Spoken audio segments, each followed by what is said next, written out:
여러분 신앙생활 하시면서 하나님께 약속의 말씀을 받은 적이 혹시 있으신가요? 우리가 매주 지금 말씀으로 만나는 아브라함처럼 너를 모든 민족의 복의 근원이 되게 하겠다. 이런 소위 큰 약속을 받는 경우도 있습니다. 이런 분들이 우리 주변에 계신지는 모르겠는데요. 좀 이런 큰 약속을 받으면 굉장히 감당하기 어려운 일을 하거나 혹은 정말 소위 말해 큰 일을 행하시는 그런 분들일 수 있습니다. 새롭게 하소서 이런 기독교 토크쇼 있는데 이런 데 섭외도 되고 하는 그런 분들이죠. 하지만 대부분의 우리들은 소위 말하는 좀 큰 약속의 말씀을 받기보다는 일상에서 소소한 하나님의 약속의 말씀을 들어요. 내가 널 사랑한다. 내가 너와 함께한다. 내가 널 인도한다. 이런 사적인 약속의 말씀을 받아요. 그래서 앞서 말씀드린 좀 큰 약속은 좀 이루어지는 것이 분명하게 딱딱 보이는데 이런 일상에서 우리에게 주시는 약속의 말씀은 이게 이루어진 건지 아닌지 좀 애매하고 안 이루어졌다고 말하기도 그렇고 이루어졌다고 말하기도 그런 모호함이 좀 우리 안에 간혹 있어요. 하나님께서 우리에게 주시는 약속의 말씀이 이렇게 느껴집니다. 어떤 것은 굉장히 명확하고 확실한데 또 어떤 것은 좀 흐릿하고 명확하지 않아요. 그러다 보니 우리가 하나님을 전심으로 신뢰하는 것이 좀 어려울 때가 있어요. 아브라함은 분명하고도 확실한 약속을 받았습니다. 그런데도 불구하고 오랜 기간 그것이 이루어지지 않는 그런 삶을 살았어요. 하나님은 왜 아브라함에게 약속하고 그렇게 오랜 기간 이루어 주시지 않았을까요? 그리고 아브라함은 그 기간을 통해 무엇을 깨닫고 배워야 했을까요? 오늘 말씀 속으로 우리 한번 들어가 보면 좋겠습니다. 오늘 본문은 이렇게 시작합니다. 아브라함이 99세 때 여호와께서 아브라함에게 나타나서 그에게 이르시되 나는 전능한 하나님이라 너는 내 앞에서 행하여 완전하라. 내가 내 언약을 나와 너 사이에 두어 너를 크게 번성하게 하리라. 오늘 앞인 그 16장을 보면 아브라함은 자신의 몸에서 반드시 자손이 태어날 것이다 이런 약속을 받습니다. 그때 아브라함의 나이가 86세예요.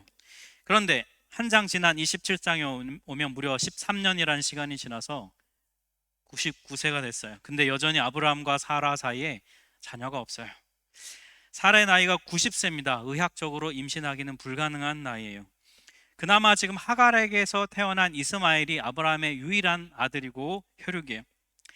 그래서 그가 그 이스마엘이 아브라함에게 주신 하나님이 주신 약속을 이어받을 사람이라고 다 그렇게 생각하고 살아가고 있었을 거예요. 아브라함도 말이죠. 근데 그렇게 살고 있는 아브라함에게 하나님이 이렇게 말씀하시는 거예요. 나는 전능한 하나님이다. 이 성경에서 하나님에 대한 다양한 수식어가 나오는데요. 지난주에 우리 말씀드렸던 이집트로 가다가 광야에서 하나님을 만났던 하갈은 하나님을 이렇게 표현해요. 나를 살피시는 하나님이다. 이렇게 표현합니다. 그러니까 하나님 앞에 들어가는 수식어는 하나님과 만나는 그 사람 사이에 그 상황 속에서 고백되어지고 있는 거거든요. 하나님께서 아브라함에게 당신 자신을 가리키셔서 나는 전능한 하나님이다. 이렇게 말씀하셨다면 지금 아브라함에게는 전능한 하나님이 필요한 상황이라는 거예요. 99세가 되도록 아이를 갖지 못하는 이 아브라함의 상황과 연관이 있다는 것이죠. 그래서 하나님의 말씀은 이런 겁니다. 내가 지금이라도 너에게 아들을 줄 수 있는 존재라고 하는 것을 너는 믿으라는 거예요. 그리고 뒤이어서 나오는 말씀 구절의 내용을 보시면 요 뒷부분은 좀 쉽게 풀어서 설명하면 좀 이런 구절이에요.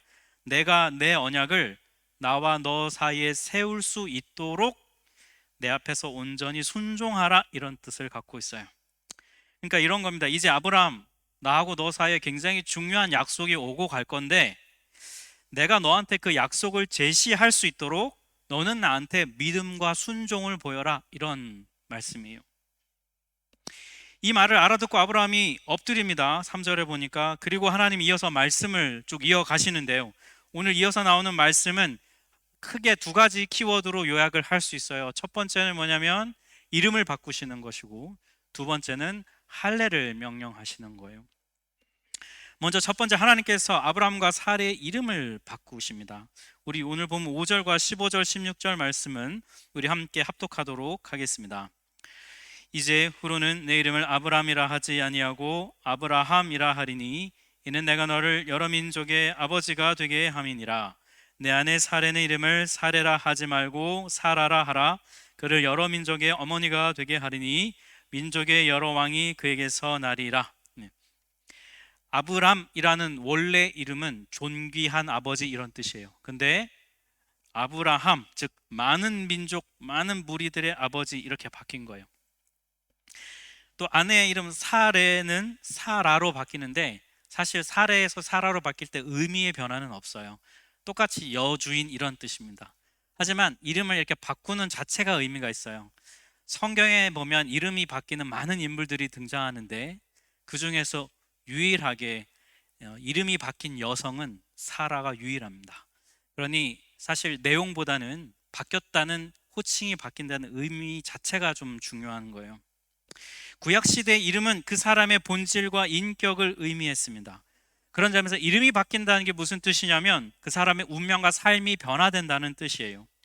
하나님께서 이름까지 바꾸시면서 내가 아브람, 사라 너희에게 너희들의 인생을 새롭게 할 것이다 라고 말씀하시는 거예요. 그러니까 하나님의 굉장히 강력한 의지의 표현입니다. 내가 반드시 너희들을 이런 존재로 만들겠다는 하나님의 굳은 결단이 보이는 것이죠. 이어서 6절도 보면 그런 내용입니다. 내가 너로 심히 번성하게 하리니. 여기 번성하게 한다는 거의 주어를 보면 나잖아요. 즉 하나님이 번성하게 하시는 거예요. 아브라함이 열심히 해서 번성하는 게 아니라 하나님이 하신다. 즉 이것도 무슨 뜻이냐면 내가 반드시 너를 그렇게 만들겠다는 하나님의 의지의 표현입니다. 여러분 이게 왜 중요하냐면 창세기 초반에 보면 하나님이 아담을 만드시고 아담에게 뭐라고 명령하셨냐면 생육하고 번성하라 라고 말씀하셨어요. 내가 너한테 준 자유의지로 내 뜻을 따르며 이 땅에서 번성하라 라고 말씀하셨어요. 그리고 하나님께서 홍수로 심판하시고 나서 방주로 구원하신 노아가 이 땅에 나왔을 때에 무지개로 언약을 보여주시면서 노아에게도 뭐라고 말씀하셨냐면 번성하라 이렇게 말씀을 하셨습니다. 그런데 아담과 노아 이후의 인간들은 하나님으로부터 받은 자유의지로 하나님의 뜻을 따르지 않고 불순종하게 됐습니다. 자기가 주인이 되고자 하는 길을 갔어요. 그러니 번성하라 라고 하는 하나님의 명령에 실패한 것입니다. 그래서 하나님은 불순종으로 가득한 이 세상 나라 속에서 하나님의 나라를 새롭게 시작하는 이 아브라함에게 너가 번성하라 라고 말씀하신 게 아니라 내가 너를 번성하게 하겠다 이렇게 말씀하신다는 거예요. 한마디로 아브라함을 통해서 당신의 뜻을 반드시 이루시겠다는 확고한 의지를 보여주신다는 겁니다.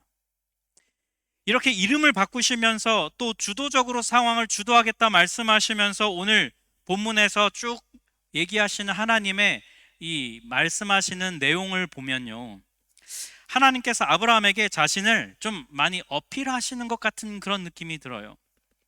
나 이런 존재야. 나 이런 능력이 있어. 그러니까 나를 좀 믿어봐 라고 말씀하시는 듯한 그런 느낌이 많이 든다는 거예요. 여러분 오늘 본문 첫 시작에 여러분 아브라함이 99세 때에 라고 하는 이 내용을 읽으셨을 때 여러분 혹시 이런 마음 들지 않았습니까? 하나님도 참 너무하시지. 네. 이왕 아들 준다고 했으면 빨리 주시면 될 것을 왜 이렇게 시간을 끄실까? 어차피 주실 건데 왜 애간장을 태우실까? 이런 게 이제 우리의 마음에 좀 들어요. 제가 그런 마음을 갖고 본문을 묵상하며 준비하는데 좀 떠오른 한 가지가 있어요.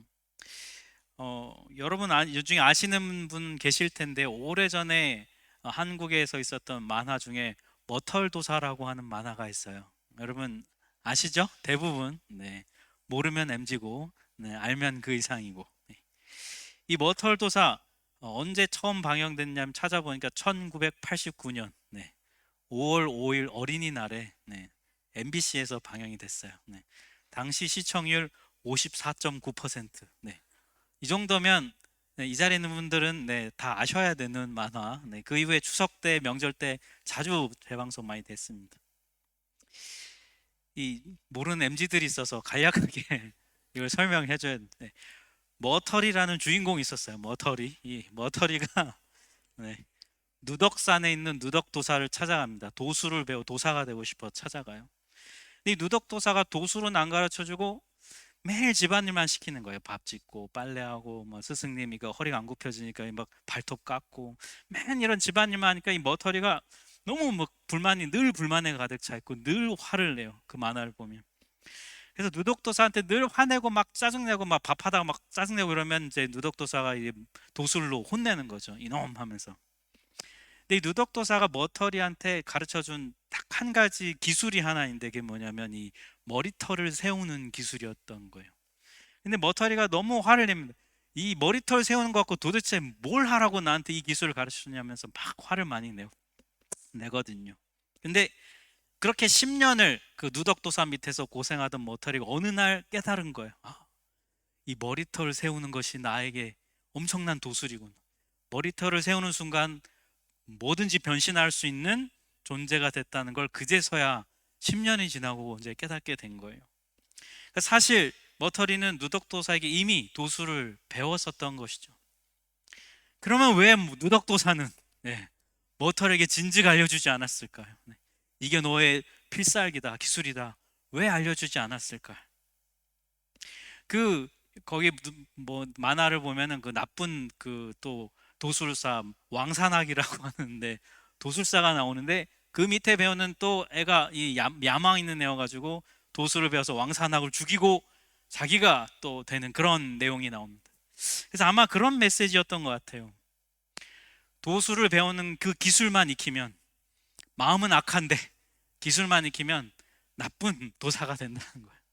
그런데 자기 욕심이 아니라 인성을 갖춘 전인격적인 도사가 되면 사람들을 유익하게 하고 참 좋은 도사가 된다는 누덕도사의 가르침이 그 10년 동안 머터리가 집안일 하는 동안에 가르쳤던 가르침이었다는 것이죠. 저는 오늘 이 본문을 준비하다가 하나님이 마치 누덕도사 같다는 생각이 들었어요. 아들을 주겠다 약속하셨으면서도 하나님께서 아브라함이 99세가 될 때까지 안 주세요. 여러분, 인간적으로 좀 너무한 거 아닙니까? 그죠? 아니에요, 여러분? 네. 인간적으로 너무한 거잖아요. 어떻게 이렇게 사람을 오래 기다리게 합니까? 그런데 우리 입장에서는 그런데 하나님 입장에서 보면은 하나님 입장에서는 하나님 입장에 나름의 이유가 있어요. 하나님께서 여러분 처음에 아브라함을 부르신 이유가 뭡니까? 아브라함이 살던 시대의 사람들이 하나님을 인정하지 않고 자기의 이름을 내고 자기가 영광을 취하는 그 바벨탑 문화가 가득한 세상, 그 세상 속에서 하나님은 아브라함을 선택하셨습니다. 그래서 세상 나라와 다른 하나님의 나라를 시작하시려고 그렇게 부르셨어요. 그러니 여러분, 하나님 입장에서는 뭐가 중요하겠습니까? 아브라함으로 시작하는 이 하나님의 나라는 세상 나라와는 정말로 다르다는 그것을 보여주셔야 되거든요. 세상 나라와 완전히 구별된 나라, 세상 나라는 자신의 이름을 드러내고 자기가 영광을 받으려고 하지만 하나님의 나라는 오직 하나님만 영광 받으시는 하나님 나라. 그러니까 하나님은 99세 때까지 아들을 주시지 않으면서 지금 뭘 하고 계신 겁니까? 인간이 영광 받을 수 있는 가능성을 완전히 0%로 만드시는 거예요. 누가 봐도 어느 누가 봐도 이건 하나님이 아니면 불가능하다. 하나님이 아니면 이거는 하실 수 없다. 누구나 명백하게 인정할 수밖에 없는 그런 상황까지 몰고 가시는 거예요. 그 정도 돼야 우리 인간은 100% 온전히 다 하나님께만 영광을 돌려드릴 수 있는 그런 존재라는 거예요. 여러분, 이 아브람뿐만이 아니라 우리도 마찬가지예요. 하나님께서 우리를 불러 구원하신 것은 우리를 통해 온전히 하나님만 영광 받기를 원하시는 것입니다. 하나님은 하나님께만 영광을 돌려드리기로 순종하는 사람을 오늘날도 찾고 계세요. 여러분은 어떠신가요? 여러분 삶을 통해 온전히 하나님께만 영광 돌려드리고자 하는 그런 마음이 있으신가요? 아니면 영광을 놓고 하나님이랑 딜을 하고 계신가요? 하나님, 제 인생의 한 90%는 드릴 테니 10%는 좀 주시죠. 저도 좀 먹고 살아야 되지 않겠습니까? 네. 9대1 어떻습니까? 아니면 95대5 어떻습니까? 하나님이랑 영광을 놓고 막 딜을 하고 있지는 않습니까? 어떤 분들은 이런 생각을 합니다. 온전히 100%다 하나님께 영광을 드려야 된다고 하니까 하나님은 우리를 이용해가지고 자기 영광을 취하려고 우리를 실컷 부려먹고 영광 가져가는 그런 분이 아닌가, 그런 생각할 수도 있어요. 근데 여러분, 그렇지 않습니다. 잘 생각해 보세요. 아브라함과 사라는요, 하나님의 부름을 받을 때부터 이미 불임이었습니다. 그들은 내버려두면 자식 없이 평생 그냥 그렇게 살다가 죽는 사람들이었어요.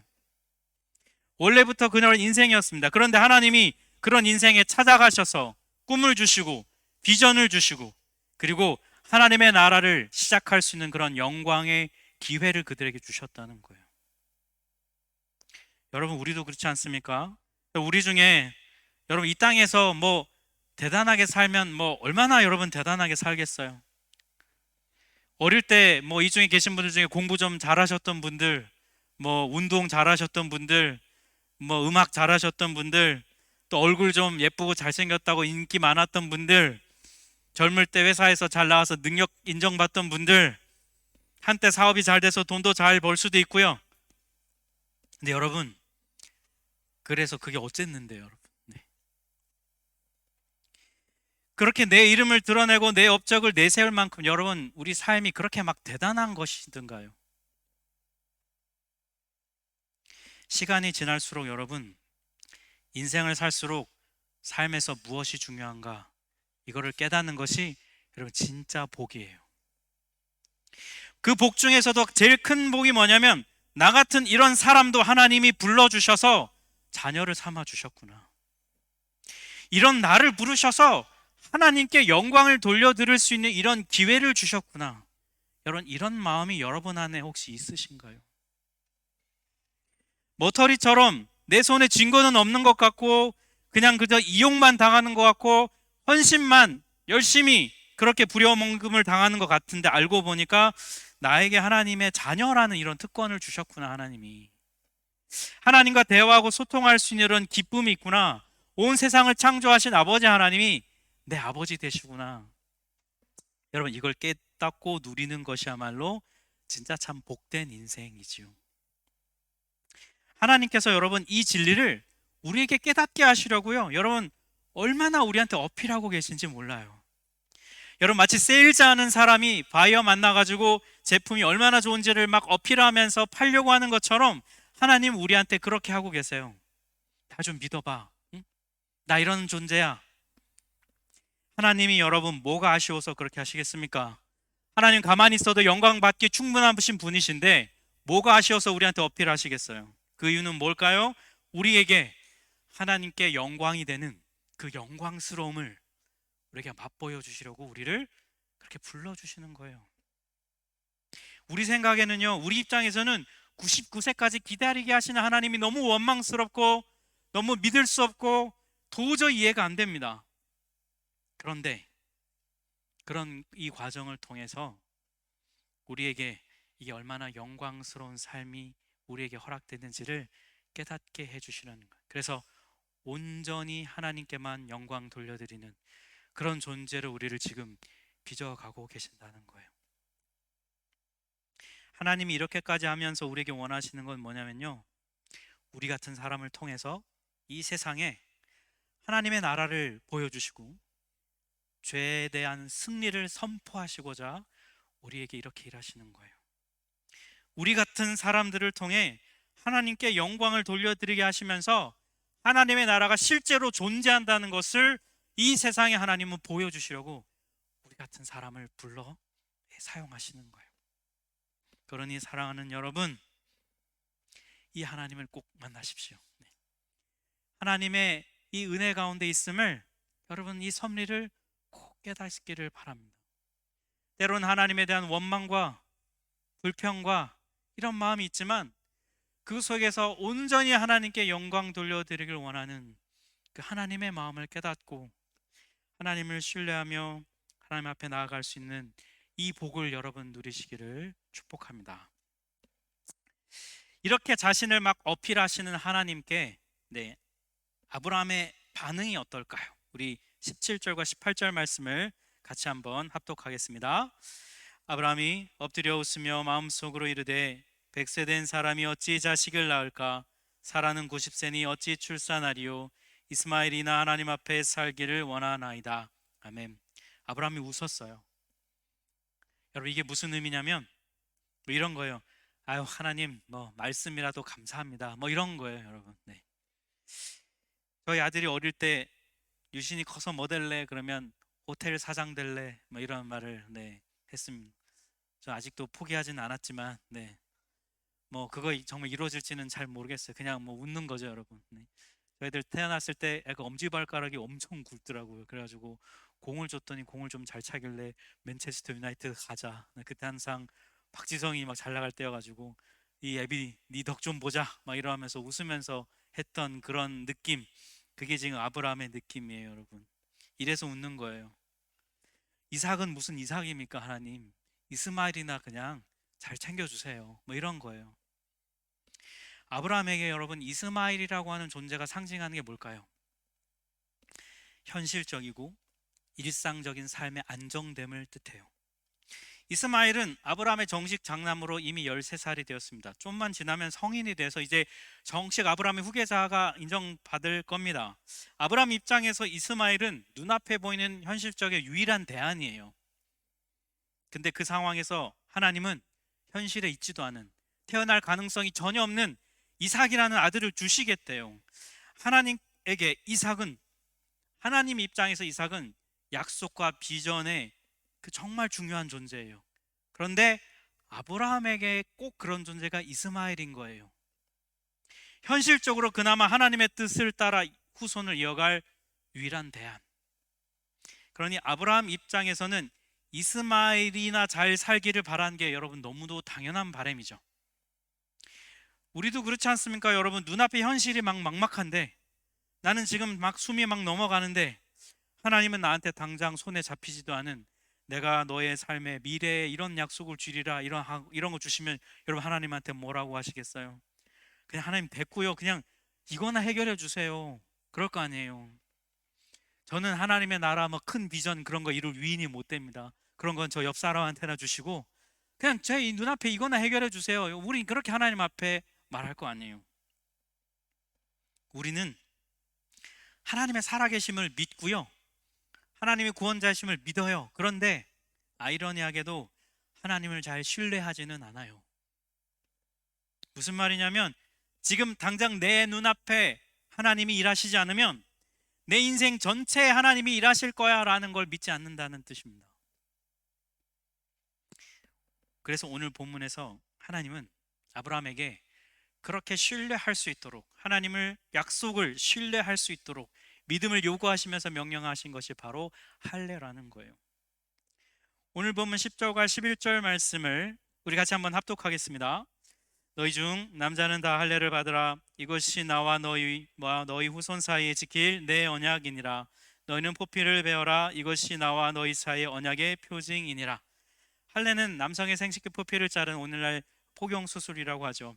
아브라함 당시에 주변의 이집트인들, 가나안 족속들의 일부, 아랍인들의 일부가 이 할례를 행했습니다. 그러니까 아브라함에게 생소한 것은 아니에요. 근데 당시 이 할례를 왜 행했을까? 위생과 청결을 위해서 했고, 또 질병에 걸리지 않도록 하는 그 주술적인 의미도 있었다고 해요. 하나님께서 근데 갑자기 할례를 아브라함과 그 집 모든 남자에게 행해라고 말씀하셨습니다. 이유가 뭘까요? 할례가 가진 특징이 뭐냐면 몸에 새긴 영원한 약속의 표시이기 때문이에요.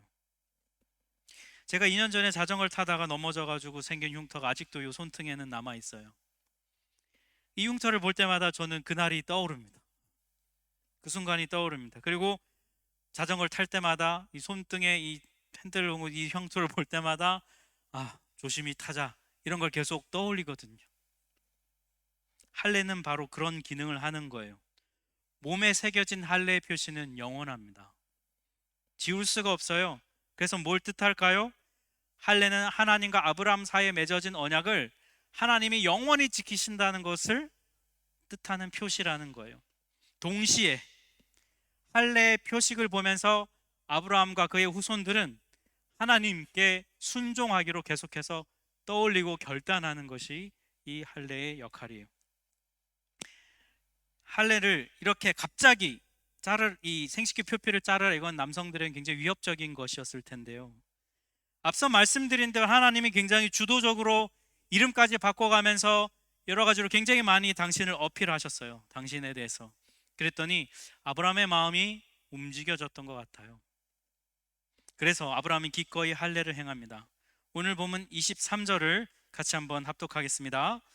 이에 아브라함이 하나님이 자기에게 말씀하신 대로 이날에 그 아들 이스마엘과 집에서 태어난 모든 자와 돈으로 산 모든 자 곧 아브라함의 집 사람 중 모든 남자를 데려다가 그 포피를 베었으니, 아브라함은 하나님의 말씀대로 자신과 아들 이스마엘뿐만이 아니라 그 집에 있는 남자 모두에게 할례를 행했습니다.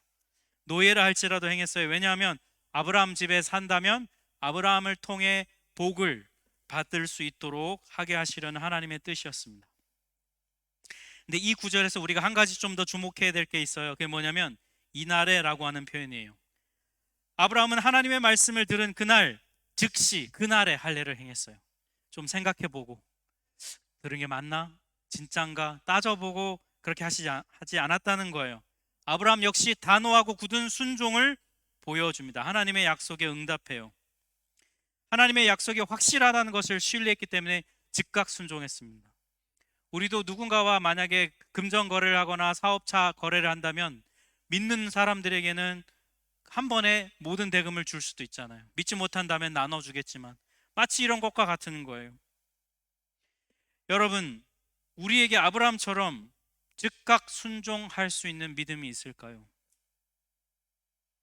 우리가 즉각 순종하기 어려운 이유는 하나님의 약속이 확실하다는 것을 잘 믿지 못하기 때문입니다. 앞서 말씀드린 대로 우리는 믿어요. 하나님이 살아계시다는 거, 나 사랑하신다는 거, 나에게 가장 최선이 무엇인지를 아셔서 내 삶을 이렇게 인도하고 계신다는 거, 내 삶에 지금도 역사하고 계신다는 거, 이런 거 다 믿어요. 그런데 즉각 순종은 못해요. 왜일까요? 믿는다고 생각할 뿐 진정으로 신뢰하지는 못하기 때문입니다. 그래서 하나님은요, 우리에게 당신의 약속이 확실하다는 것을, 우리가 잘 신뢰하지 못해서 분명하다는 것을 확실히 보여주신 하나님만의 확실한 증거가 있습니다. 그건 뭐냐면 바로 십자가예요. 로마서 5장 8절, 우리가 아직 죄인 되었을 때에 그리스도께서 우리를 위하여 죽으심으로 하나님께서 우리에 대한 자기 사랑을 확증하셨다. 예수님의 십자가는 하나님의 확증이에요. 우리에게 보여주실 수 있는 하나님의 약속의 최종판입니다. 더 이상 우리에게 보여주실 게 없는 완성판이에요. 내가 너 사랑한다, 함께한다, 너를 인도하여 반드시 구원한다. 여기에 대한 여러분, 예수님 하나님의 약속의 확정판이에요. 그런데 우리는 여전히 기도합니다. 하나님 보여주세요. 하나님 말씀해 주세요. 그래야 제가 결단할 수 있잖아요. 그래야 제가 순종할 수 있잖아요. 사랑하는 여러분, 한 10일 정도 후면 이제 제 수요일로 시작된 사순절이 시작돼요. 우리가 지금 묵상하고 있는 매일 성경이 누가복음 읽어가고 묵상하고 있습니다. 하나님을 믿지만 신뢰하지 못하겠거든. 이번 사순절과 누가복음 묵상을 통해 십자가를 통해 확실한 약속을 보여주신 그 하나님을 만나시기를 축복합니다. 그리고 여러분, 하나님을 신뢰하십시오. 네. 제가 요즘 이 창세기 아브라함 설교하면서 가장 많이 떠오르는 신약 성경 구절이 하나 있어요. 빌립보서 1장 6절인데요. 같이 한번 우리 합독할까요? 너희 안에서 착한 일을 시작하신 이가 그리스도 예수의 날까지 이루실 줄을 우리는 확신하노라. 아브라함을 부르셔가지고요, 그걸 시작하신 하나님이 어떻게든 이 세상 가운데 하나님의 나라를 세우시고자, 어떻게든 아브라함이 믿음의 순종의 사람이 되게 하시고자 하나님이 이루시고자 애쓰시는 그 모습을 우리는 오늘날 우리를 통해서도 만날 수 있습니다. 아브라함에게 이렇게 하셨던 하나님은 우리의 하나님이요, 똑같은 분이에요. 적극적으로 하나님은 우리에게 어필하실 거예요. 그러니 여러분, 예배를 통해, 말씀을 통해, 셀 모임을 통해, 여러분 삶을 통해 하나님이 우리에게 어필해 오실 때 그 하나님을 꼭 만나시길 바랍니다. 그래서 100% 온전한 하나님께 영광을 돌리도록 우리를 빚어가시는 하나님을 신뢰함으로 하나님을 온전히 하나님께 즉각적 순종할 수 있는 여러분들 되시기를 주님의 이름으로 축복합니다. 우리 함께 찬양하겠습니다.